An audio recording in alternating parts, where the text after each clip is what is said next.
Good day everyone, welcome back.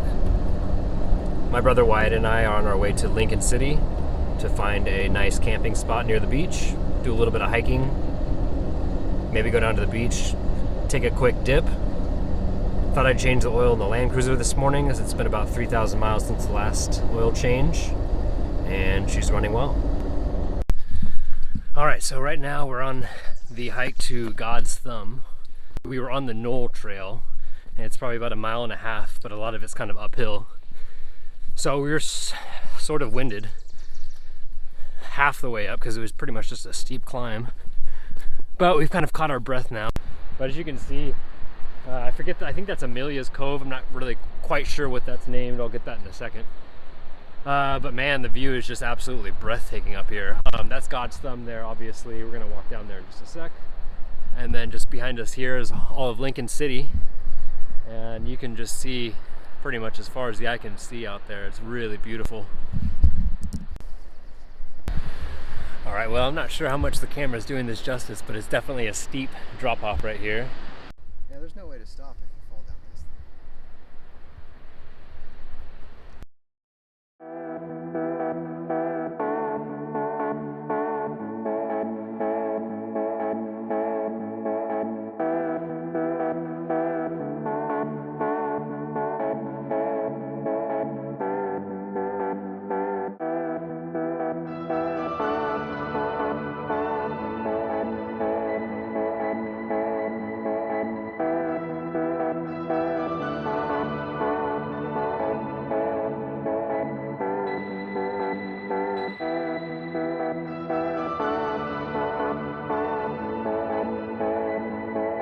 It's beautiful weather today. I mean, we couldn't ask for more. In Oregon, this is about as good as it gets.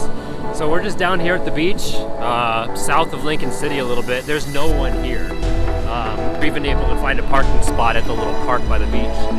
But I think I'm gonna go jump in the water for a little bit.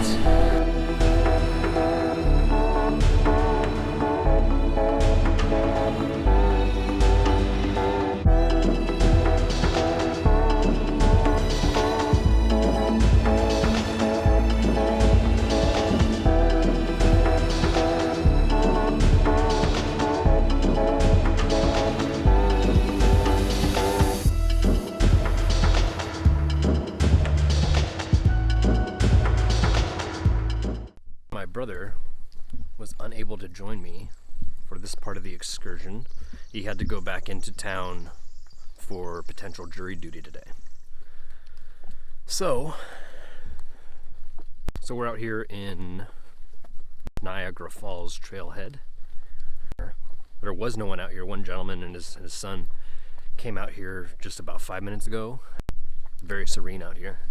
We're gonna be camping out here tonight and making some dinner. We're on the trailhead now. There's a Pheasant Creek Falls and a Niagara Falls. Niagara, Oregon, obviously. We're in Oregon. Not New York or Canada, wherever it is.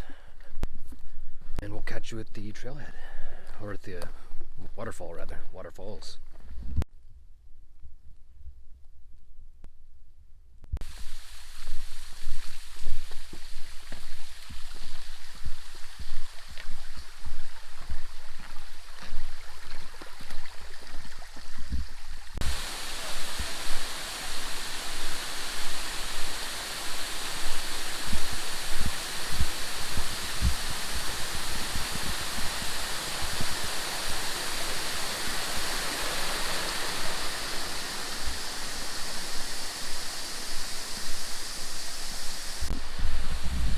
Well guys, I didn't think I was going to get a 2-for-1 here, but obviously we have pheasant here, as you can see, where you get pretty close to it and there's a nice bridge right along it. And then you also get this, almost like, reminds me of Silver Falls, kind of concave, I don't know what you would call that background.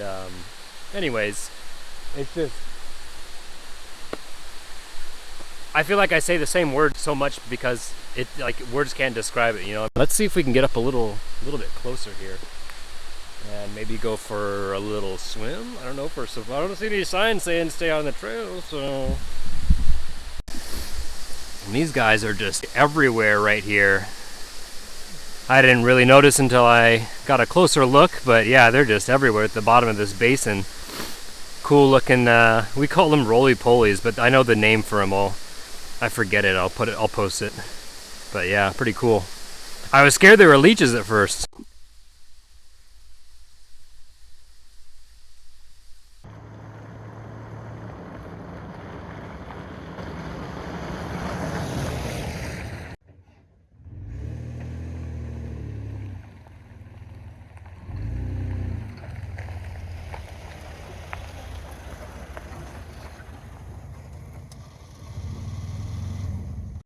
So what I've chosen for this evening is a nice Albarino. Albarino is a grape from Spain. Lower alcohol, decent amount of acidity, crisp, acidic, and refreshing.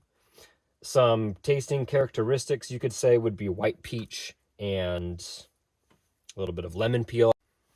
Cheers. Our first dish here, we're going to be doing a tomato basil mozzarella. And I like to do them a little bit thicker. Now this might be enough for the whole dish here. Actually, just one, yeah. I might save the other for, yeah, I'll save the other for breakfast. So we got 4 slices, and we've got 4 slices of mozzarella.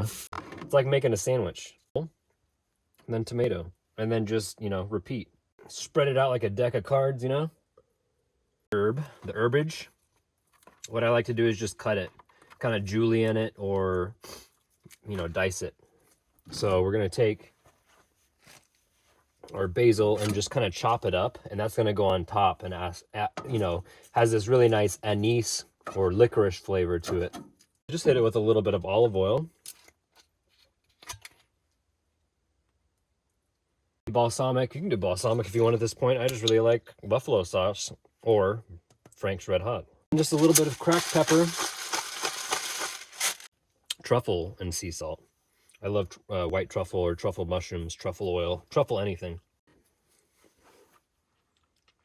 We're going to use a little bit of ghee. I just started using ghee. I really like it. I'm a huge fan. Basically what it is it's clarified butter. If you were to just kind of, you know, add butter to a hot pan, it's going to smoke at a pretty low temperature, like olive oil. So this just allows it to, you know, basically really get a nice sizzle going and get a nice sear. I'm going to go ahead and just toss these in. Can't go wrong with some Old Bay. I love me some Old Bay, man. So we're just going to hit it with some Old Bay, whatever you like. A little bit of pepper. A little paprika.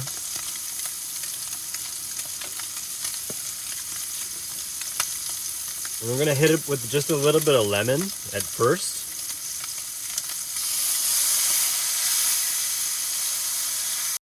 And to be honest, you know, why not add a little wine in there too? Why not, right? Sure.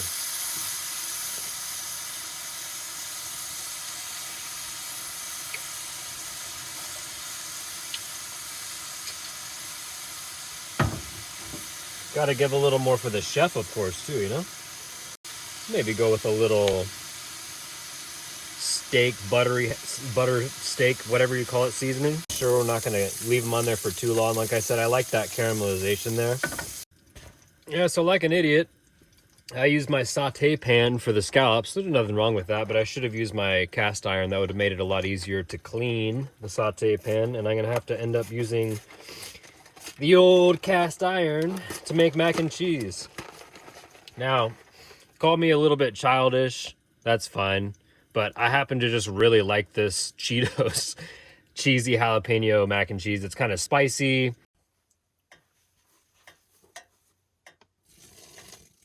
Just add a little bit of milk. This isn't Pepsi, this is milk. And some butter. And of course the cheese mixture.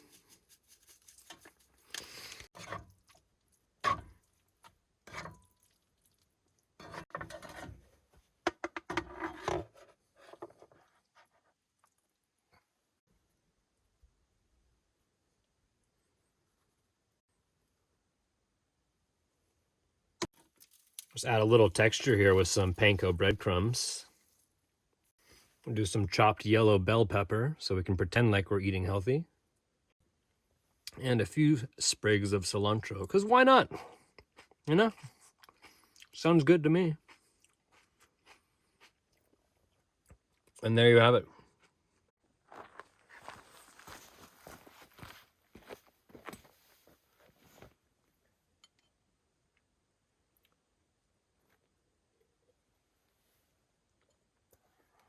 Cheers.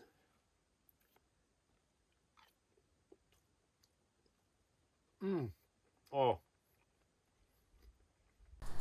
So just in case some of you are wondering, all of the tracks that I went on are good for Subarus and all the way up to a rear-wheel drive 350Z.